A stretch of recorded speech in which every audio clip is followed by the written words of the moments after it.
네, 할렐루야, 아멘. 네, 오늘도 이 복된 수요 예배 자리에 특별히 말씀을 사모하면서 오늘도 예배 자리에 나오신 우리 믿음의 성도님들을 환영합니다.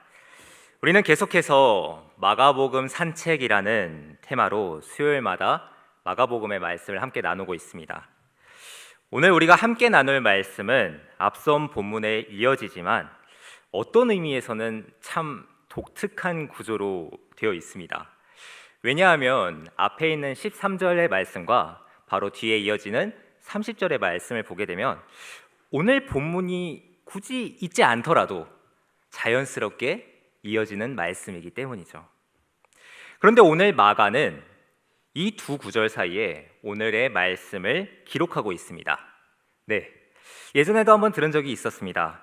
이 구조는 특별히 마가가 사용하기 좋아하는 샌드위치 구조입니다. 오늘 저는 이 본문을 통해 마가가 우리에게 무엇을 강조하고 싶었는지, 그리고 오늘 이 말씀을 함께 나누는 우리는 과연 이것을 내 삶에 어떻게 적용하며 살아갈 수 있을지, 그것을 함께 나누고 함께 결단하는 그런 복된 은혜의 시간이 되기를 소망합니다. 아멘. 오늘 본문은 제자들이 파송되어서 각자의 자리에서 복음을 증거한 그 사역의 소식이 어디에까지 전해졌는지를 먼저 우리에게 알려줍니다. 14절 말씀을 우리 함께 읽어볼까요? 시작! 이에 예수의 이름이 드러난지라 헤롯 왕이 듣고 이르되 이는 세례 요한이 죽은 자 가운데에서 살아났도다. 그러므로 이런 능력이 그 속에서 일어나느니라 하고. 아멘. 오늘 말씀을 보게 되면 우리 초반부터 우리의 이목을 끄는 한 사람이 등장합니다. 네, 그는 바로 헤롯입니다. 성경에는 참 많은 헤롯들이 등장합니다. 예수님이 태어날 때 그 어린 시절에 모든 아기들을 다 죽이라고 했던 헤롯부터 사도 바울을 재판한 헤롯까지 성경에는 참 많은 헤롯들이 등장합니다. 그런데 오늘 우리가 이 말씀을 조금 더 깊이 있게 풍성하게 이해하기 위해서는 우리는 이 헤롯 왕가의 배경에 대해서 잠시 간단하게 살펴보고 넘어갈 필요가 있습니다.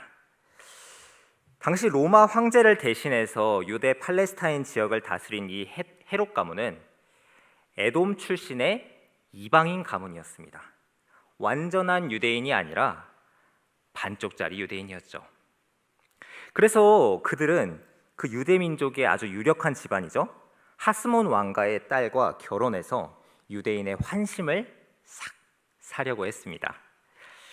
일종의 오늘날로 따지면 정략 결혼을 맺은 것이었죠.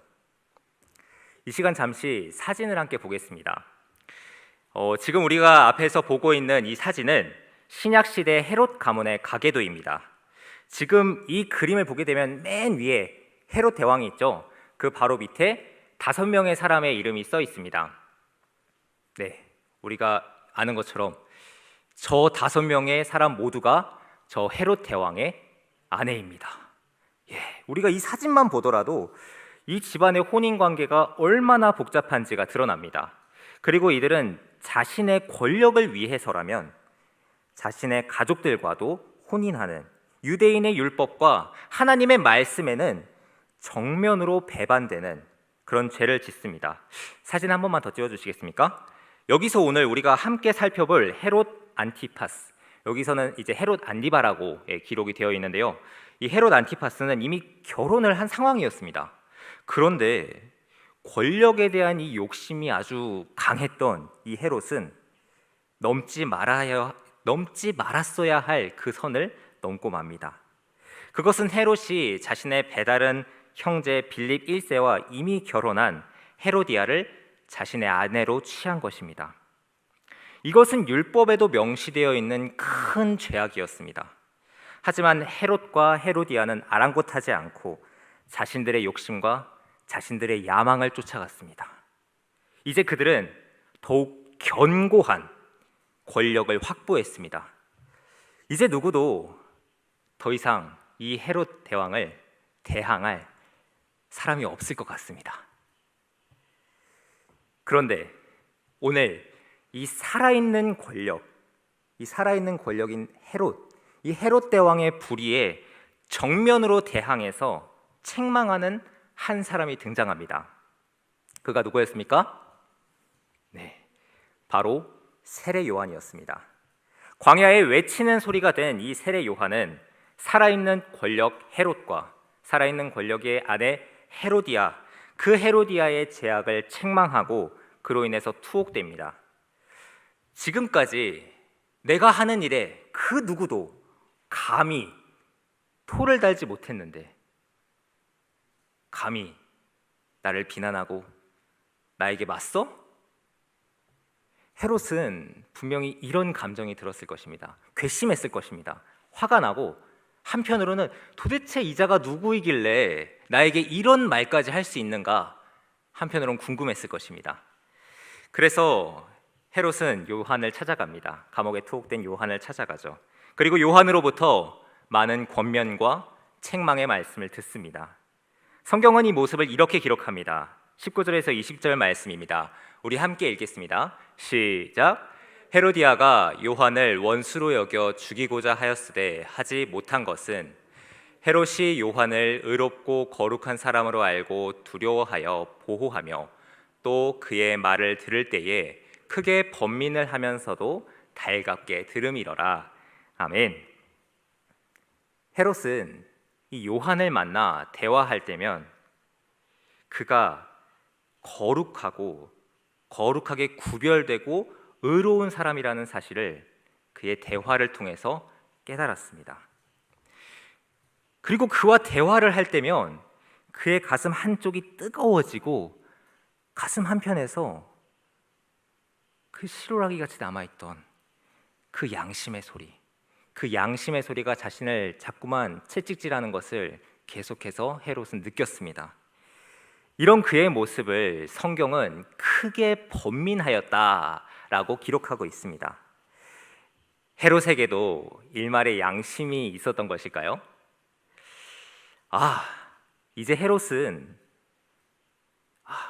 이제 헤롯도 변화를 결심하고 죄악의 길에서 이젠 돌이키는 건가?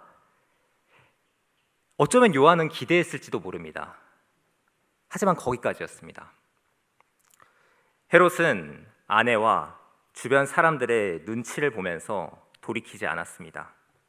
그리고 결정적인 선택의 순간 사람들의 시선과 자신의 출세를 위해 그릇된 죄악의 길을 선택합니다.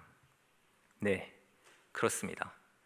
헤롯은 행동의 변화가 없는 반쪽짜리 제자도를 걸어갔습니다.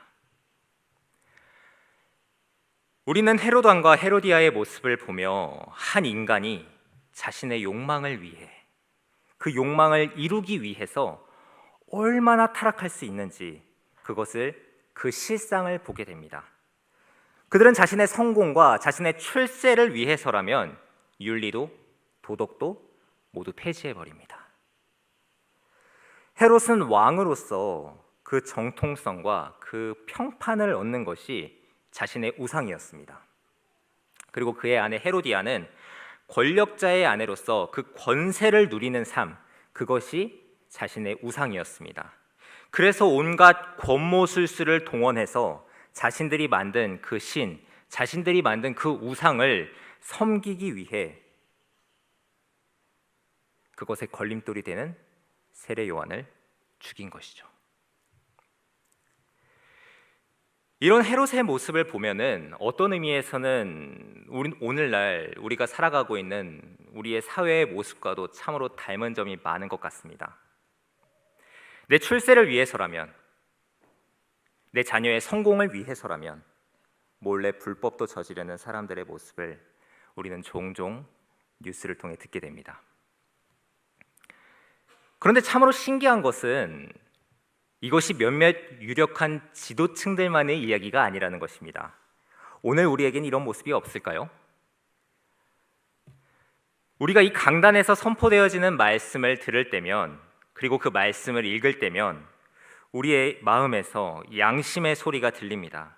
말씀을 한 구절 한 구절 읽을 때마다 이 말씀과는 정반대로 살아가고 있는, 그렇게 살아온 나의 모습이 생각나서 우리 마음 가운데 거룩한 찔림과 번민을 느낄 때도 있습니다. 나 이렇게 살아도 되는 건가? 그러면서 이제는 내가 한번 말씀대로 한번 살아봐야지. 내가 이제는 타협하지 않고 제대로 한번 순종하는 삶을 살아가야지 하면서 결심하고 다짐합니다. 하지만 우리가 내 삶의 현장으로 나아가게 되면 우리는 어떻게 되죠? 우리가 이 코앞에 닥친 문제를 해결하기 위해 당장 내 앞에 놓여진 시험과 당장 내 앞에 놓여진 승진의 문제, 그리고 여러 관계의 문제를 해결하기 위해 우리는 모든 수단과 모든 방법을 동원합니다. 때로는 거짓으로, 때로는 속임수로, 때로는 불법으로 그 일을 해결할 때가 있습니다. 목표만 정의롭다면 그에까지 다다르는 그 과정은 무시되는 그런 모습을 우리에게서도 발견하게 됩니다.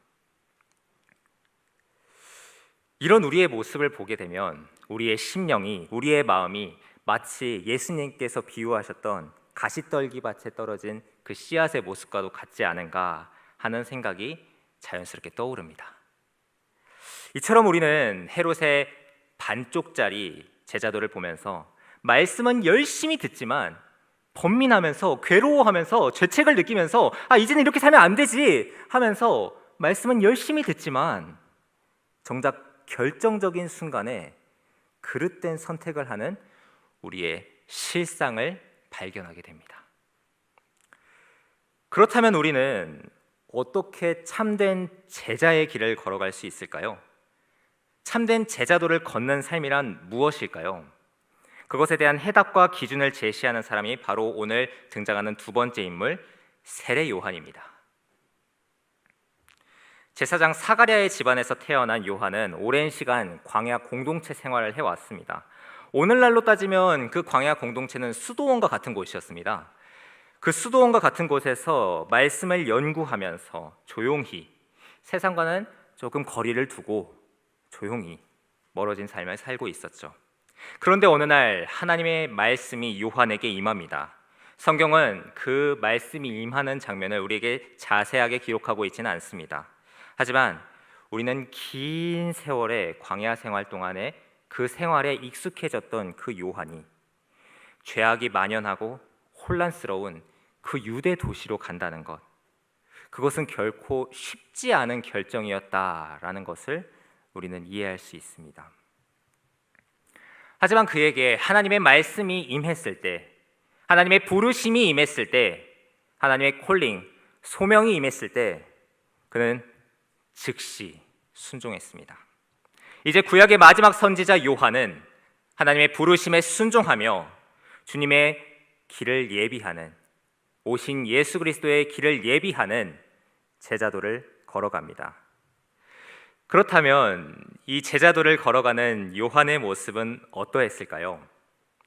그는 요단강 줄기를 따라 걸어 올라가면서 회개의 복음을 전파합니다.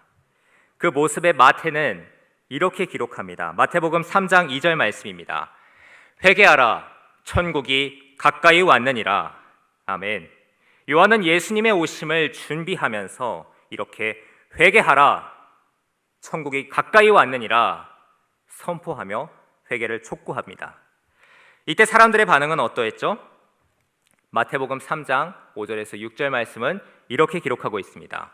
이때 예루살렘과 온 유대와 요단강 사방에서 다 그에게 나와 자기들의 죄를 자복하고 요단강에서 그에게 세례를 받더니. 아멘. 이처럼 요한의 선포와 요한의 책망을 들은 사람들은 온 지방에서 나와 자신들의 죄를 자복하고 자신들의 죄를 회개하며 돌이키고 다짐하는, 결단하는 그런 회개의 역사가 일어났습니다. 요한은 거기서 멈추지 않았습니다. 그는 계속해서 종교 지도자와 세리, 죄인, 너나 할 것 없이 모두에게 회개의 세례를 선포했죠. 지위 고하를 막론하고 진심에서 우러나오는 그 죄의 회개와 거룩함의 회복을 모두에게 촉구했습니다. 세례 요한은 지위고하를 막론하고 말씀을 선포했죠. 부패한 지도층들의 죄악 또한 똑같이 책망하고 그 죄악에 대항했습니다. 구약의 마지막 선지자, 마지막 예언자로서의 세례 요한은 수많은 종교 지도자들의 반대를, 그리고 수많은 종교 지도자들의 적개심을 분명히 예상했을 것입니다. 그 또한 제사장의 아들이었고, 그 또한 제사장 집안의 사람이었습니다. 그 또한 종교 지도자 집안의 사람이었습니다. 하지만 그 시대의 주류를 거스르고 그 시대의 인기에 편승하는 것이 아니라 하나님께서 자신의 입술에 부어주시는 그 진리의 말씀, 그 진리의 복음을 선포하는 그 자리는 결코 쉽지 않은 자리라는 것을 세례 요한 또한 분명히 알고 있었을 것입니다. 그러나 요한, 그는 주저하지 않았죠. 그가 선포한 말씀으로 인해서 차가운 지하 감옥에 갇혀 있는 그 순간에도 요한은 헤롯에게 하나님의 진리를 선포함에 있어 조금도 주저하지 않았습니다. 이런 요한의 초연하고도 담대한 태도를 마주한 이 헤롯은 그와 대화를 하면 대화를 할수록 그 세례 요한으로부터 비범함을 느꼈습니다. 그래서 앙심을 품고 복수하려고 그 계획하고 있는 헤로디아의 위협으로부터 요한을 보호했다고 오늘 우리가 함께 읽은 마가복음서의 말씀은 기록하고 있습니다. 그렇지만 헤롯은 자신이 베푼 그 연회 자리에서 그 딸에게 했던 그 맹세로 인해서 요한을 참수합니다. 결국 반쪽짜리 제자도를 걸어간 그 헤롯은 진리를 지키고 진리를 수호하기보다는 사람들 앞에서 자신의 명예, 사람들 앞에서 자신의 위신, 사람들 앞에서 내 평판을 먼저 생각했고 결국 자신의 성공, 눈에 보이는 성공만을 택하면서 걸어갑니다. 마가는 이 헤롯과 세례 요한의 삶을 통해서 우리에게 도전을 줍니다. 세례 요한은 오실 예수님을 예비하고자 하는 뜨거운 열망에 사로잡혀 살았습니다. 그러나 헤롯은 부와 권력과 명예를 쫓아가는 욕망에 사로잡혀 살아갔습니다. 과연 우리는 누구의 삶을 따라가야 하겠습니까? 과연 우리는 누구의 발자취를, 누구의 제자도를 걸어가야 하겠습니까? 헤롯은 승리한 것 같으나 무너졌고 요한은 실패한 것 같으나 승리했습니다. 하나님께서 보여주신 제자도의 길을 그 요한은 꿋꿋이 걸어가면서 광야에 외치는 소리가 되었습니다. 세례 요한에게는 하나님께서 자신을 제자로 부르셨다는 그 제자로의 부르심에 대한 그 확신이 있었습니다. 그렇게 목숨이 위협받는 상황 가운데에서도 초연하게 진리의 복음을 선포했고 그의 앞에 다가오고 있는 서슬퍼런 순교의 자리도 마다하지 않았습니다. 반면 헤롯은 요한을 통해서 선포된 하나님의 뜻을 들었고 하나님의 말씀을 들었고 무엇이 참 진리이고 무엇이 올바른 정의와 공의인지 들었습니다. 들었지만 무엇이 참된 길인지 보았지만 끝끝내 자신의 욕망을 쫓아서 살아갔습니다. 하나님의 말씀을 듣고 그 마음의 찔림과 함께 뉘우치고 괴로워하며 그는 마치 돌이키려는 것 같았지만 결국 중요한 선택의 순간 빛과 어둠 사이에서 자신의 욕심을 쫓아가는 헤롯의 모습은 오늘날 우리의 모습과도 사뭇 다르지 않습니다. 그렇다면 마가는 이 마가복음서를 기록하면서 무엇을 말하고 싶었던 걸까요? 왜 오늘 이 세례 요한의 순교 사건을 12제자의 파송과 12제자의 복귀 그 사이에 이 세례 요한의 순교 사건을 기록하고 있는 것일까요? 그것은 이 마가복음이 쓰여질 당시 로마의 그리스도인들에게 꼭 필요했던 말씀이었기 때문입니다. 그들은 네로의 박해와 네로의 강압적인 통치 그리고 누명을 씌우는 그 네로의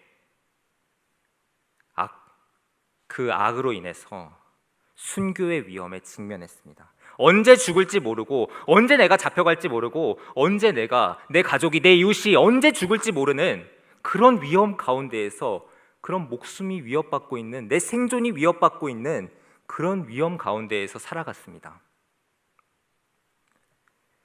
그래서 마가는 제자들의 파송 장면과 제자들의 복귀 장면 그 사이에 세례 요한의 순교 사건을 기록하고 있는 것이죠.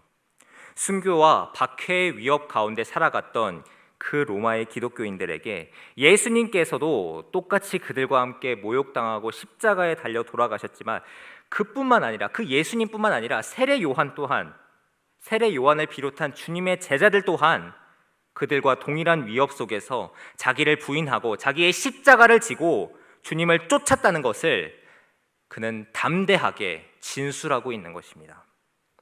그 당시 초대교회의 수많은 그리스도인들이 담대한 마음을 가지고서 그 순교의 자리로 나아갈 수 있었던 이유는 바로 이런 마가복음서의 격려가 있었기 때문입니다. 가서 전하라. 너희는 가서 전하라. 가서 전하라는 이 예수님의 명령을 듣고, 예수님의 말씀을 듣고 나아간 제자들은 그들이 예수님과 함께 겪었던 것처럼 아마 그곳에서도 적지 않은 반대와 거절과 배척을 경험했을 것입니다. 하지만 제자들은 담대하게 나아갔고, 그 결과 13절의 말씀처럼 풍성한 복음의 열매를 맺습니다. 오늘 말씀만 보더라도 복음서는 우리에게 평탄한 길만을 약속하지는 않습니다. 특히 마가복음은 우리에게 제자도를 실천할 것을 강조합니다. 우리가 매주 함께하고 있는 이 마가복음 산책, 이 책을 가지고서 우리가 함께하고 있죠. 이 마가복음 산책의 부제목이 혹시 무엇인지 아시나요? 네, 맞습니다. 마가복음 산책의 부제는 바로 이것입니다. 우리 한 목소리로 한번 읽어볼까요? 시작! 헌신의 제자도에 대한 이야기. 네. 그렇다면 이 헌신의 제자도를 걷는 삶은 무엇일까요? 헌신의 제자도. 이 헌신의 제자도의 이 길을 걸어가는 삶, 그 삶은 과연 무엇일까요?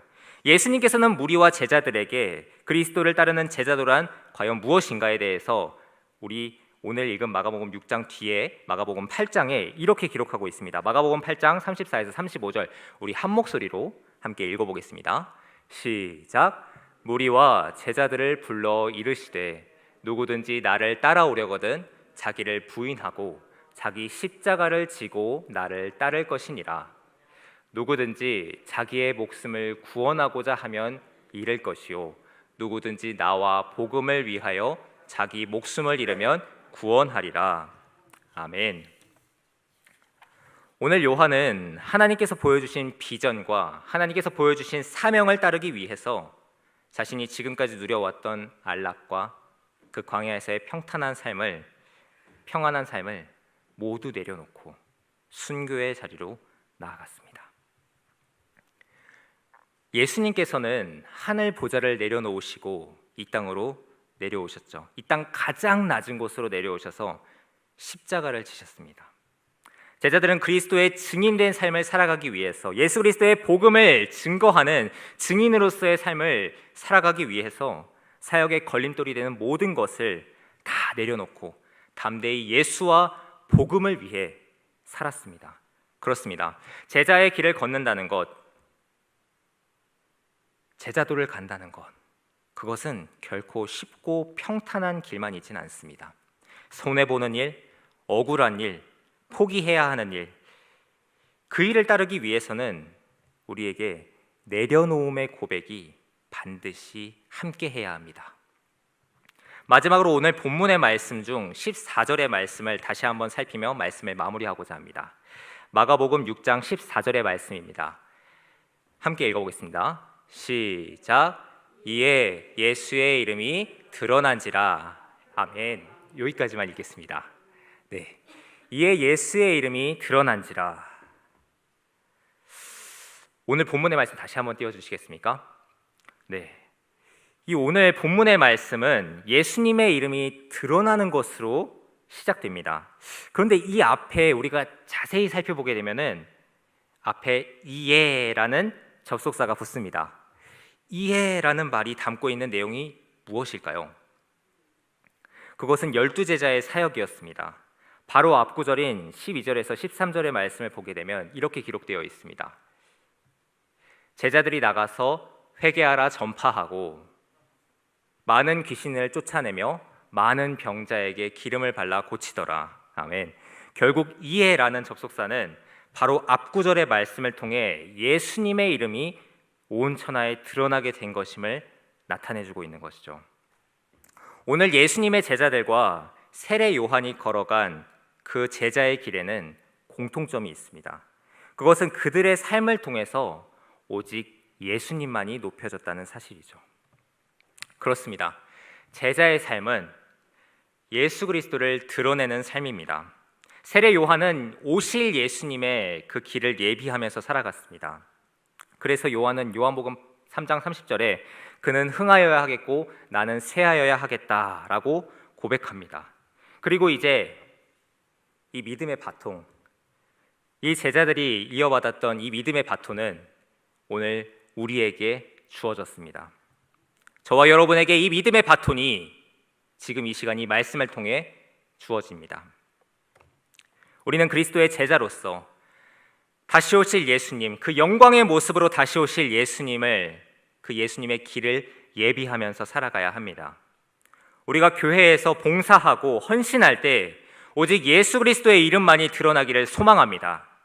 우리가 교회에서 교제를 나눌 때 오직 예수 그리스도의 이름만이 나타나기를 소망합니다.